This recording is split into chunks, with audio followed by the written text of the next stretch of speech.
Today's lesson is a review, and it's a review about prepositions. Prepositions. What is a preposition? Well, it's a word or a phrase that connects a noun to another noun in a sentence by showing some type of relationship. And that is a big definition for a kindergartner, so I am going to show you exactly what I mean.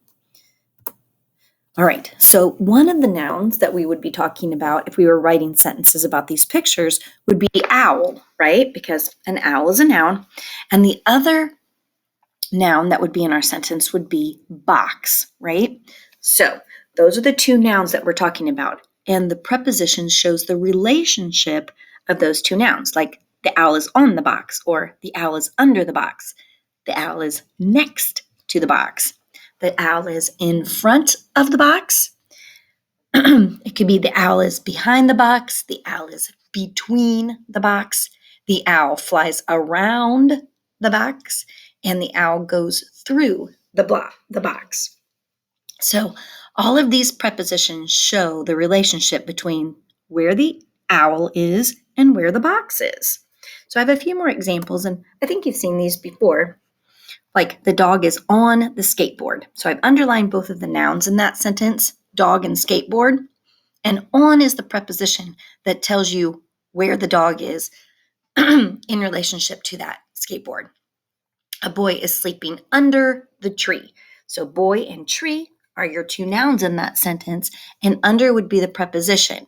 So under tells you where the boy is in relationship to that tree.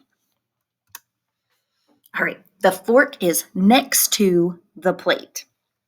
So fork and plate would be your nouns in that sentence. Those are definitely things.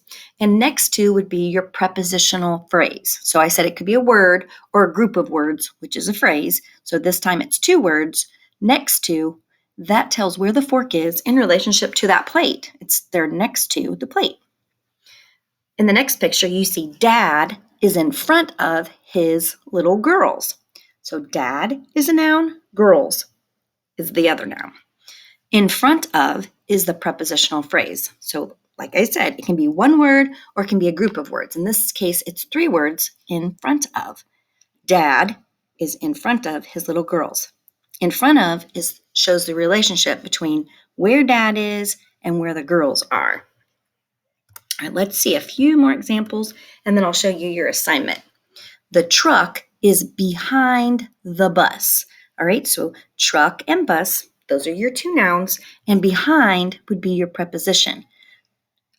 Behind tells where the truck is in relationship to that bus.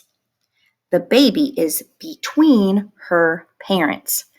Baby is a noun. Parents are a noun. They're both people. And between is your preposition. It shows where the baby is in relationship to her parents. The plane flies around the world. Plane is a noun. World is a noun. And around is your preposition. I've highlighted all the prepositions. So around explains where the plane is in relationship to the whole world. The plane flies around the world. And the last example, the train is passing through the tunnel. Train is a noun, tunnel is a noun, and through is your preposition. Through tells where the train is in relationship to that tunnel. The train is passing through the tunnel. So for your assignment today, you will be writing 3 sentences that explain where Doodle is. So you'll be using some of those prepositions in a sentence to tell where Doodle is. So you might say, Doodle is in front of the door, or Doodle is on the sidewalk. All right. So you have 3 different pictures of Doodle, and Doodle doing what Doodle does, some silly things. And then you will write sentences with prepositions in them.